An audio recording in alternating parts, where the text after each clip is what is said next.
Let me ask you something. Imagine you're the most powerful person on the planet. You're the President of the United States, and you want to know the truth about one of the biggest mysteries out there, UFOs. So you ask, and you're told, no. Look, this isn't some made-up scenario. It's the beginning of a very real story that peels back the curtain on a secret so deep it might not be about what's in our skies, but what's inside our own heads. And that wasn't just some soundbite for the campaign trail. For Hillary Clinton and, of course, President Bill Clinton, this promise was really the peak of a personal mission that started the second they set foot in the White House. They were dead set on finding answers. They had all the power of the presidency. But they were about to smack right into a wall they never, ever saw coming. And that's really the big question here, isn't it? What was it about this topic that so fascinated the highest office in the land? This wasn't just some casual curiosity. Now, this was a serious, top-level investigation into a phenomenon that's been baffling the public and the military for decades. And trust me, it was an obsession. Our story kicks off in the very real, very tangible world of Washington, D.C. A place where presidential power is supposed to be absolute. But as we're about to find out, some secrets are kept even from the commander-in-chief. So you gotta understand, the Clintons' interest didn't just pop up out of thin air. I mean, look at this timeline. It was built on decades of credible and, frankly, deeply bizarre unexplained heads. You got the flying saucer waves in the 40s and 50s, all the way to UFOs triggering alerts at our nuclear missile bases in the 70s. This thing had been knocking on the door of the establishment for years, and by 1993, the Clintons decided it was time to open it. Now, if you want to know just how seriously President Clinton took this, check this out. He gave his close friend Webster Hubbell, who was his Deputy Attorney General, 2 jobs. Just 2. Number 1, find out who really killed JFK, and number 2, find out if UFOs are real. I mean, think about that. He put this mystery on the exact same level as one of the most defining traumas in all of American history. And this wasn't some back-of-the-napkin idea either. It was a formal, organized push. The philanthropist Lawrence Rockefeller started what became known as the Rockefeller Initiative, with one crystal-clear goal: force the U.S. government to declassify all of its UFO files. And the Clintons? They were personally writing back and forth with him. This effort directly led to the release of nearly 1,000 pages of documents. It was a real coordinated attempt at disclosure, all with the White House's involvement. And working behind the scenes, there was this one guy pushing and pushing and pushing harder than anyone else, John Podesta. Long before he was Clinton's chief of staff or running Hillary's 2016 campaign, Podesta was a key advisor who was obsessed with government transparency.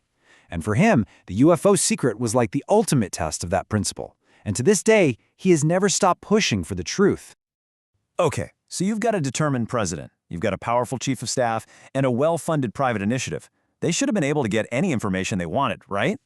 Well, this is where the story takes a sharp, hard turn into the bizarre, as the most powerful people in the world run smack into a secret they are simply not allowed to know. This is just wild. So at one point, a briefing on UFOs was set up for the Clinton administration. But the person who needed the briefing wasn't the president. It was his own CIA director, James Woolsey.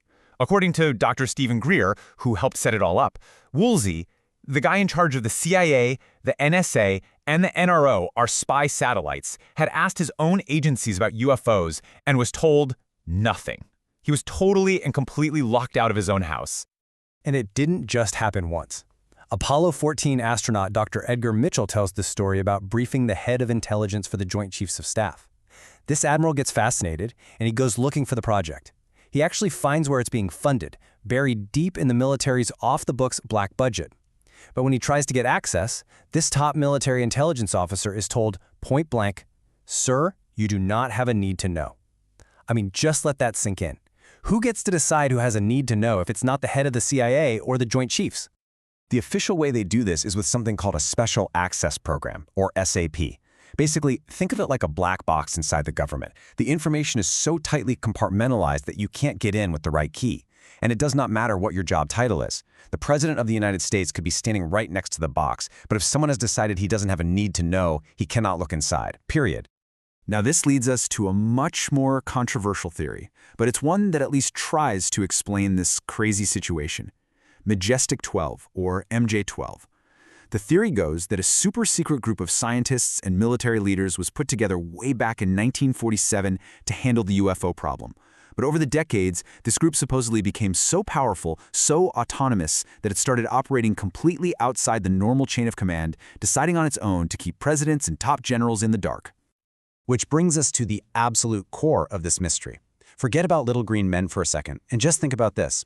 What kind of information, what kind of truth would be so sensitive, so reality-bending, that a secret group inside the US government would decide that the democratically elected leader of the country cannot be trusted with it? Because the answer, it seems, has almost nothing to do with what we think the UFO secret is. It's not about crash ships or reverse engineering alien tech. No, the reality, as these investigators were finding out, is infinitely stranger. It points to something much more fundamental about our own existence. So on the left here is what everyone expects, right? The nuts and bolts stuff. Crash ships, alien bodies in a freezer, you know, the stuff of movies. But on the right, that's what the data actually points to. It's a phenomenon that seems to plug directly into human consciousness. It creates paranormal events like the hitchhiker effect, where the weirdness literally follows investigators home and affects their families. It seems to communicate telepathically, and the encounters are often just absurd, illogical, almost like you're in a dream. Yeah, this thing isn't just a passive object flying by. It seems to be an intelligent, interactive force. It seems to perform. The source material talks about how, at places like the infamous Skinwalker Ranch, the phenomenon didn't just show up, it put on a customized exhibition for a DIA official who came to investigate. It's like it knew he was coming and put on a show, just for him. It's playful, it's mischievous, and it's deeply, deeply weird. So, how in the world do you even begin to make sense of all this high strangeness? Well, there's a theory of developing that tries to tie all these bizarre pieces together into one single paradigm-shattering idea. It's called the theory of wow. And the concept is pretty simple, actually. The absurdity is the message. The phenomenon is intentionally bizarre. It's nonsensical. For one specific reason: to shock us out of our normal, everyday reality.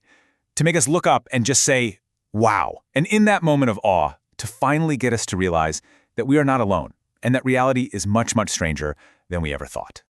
Now think about these events through that lens.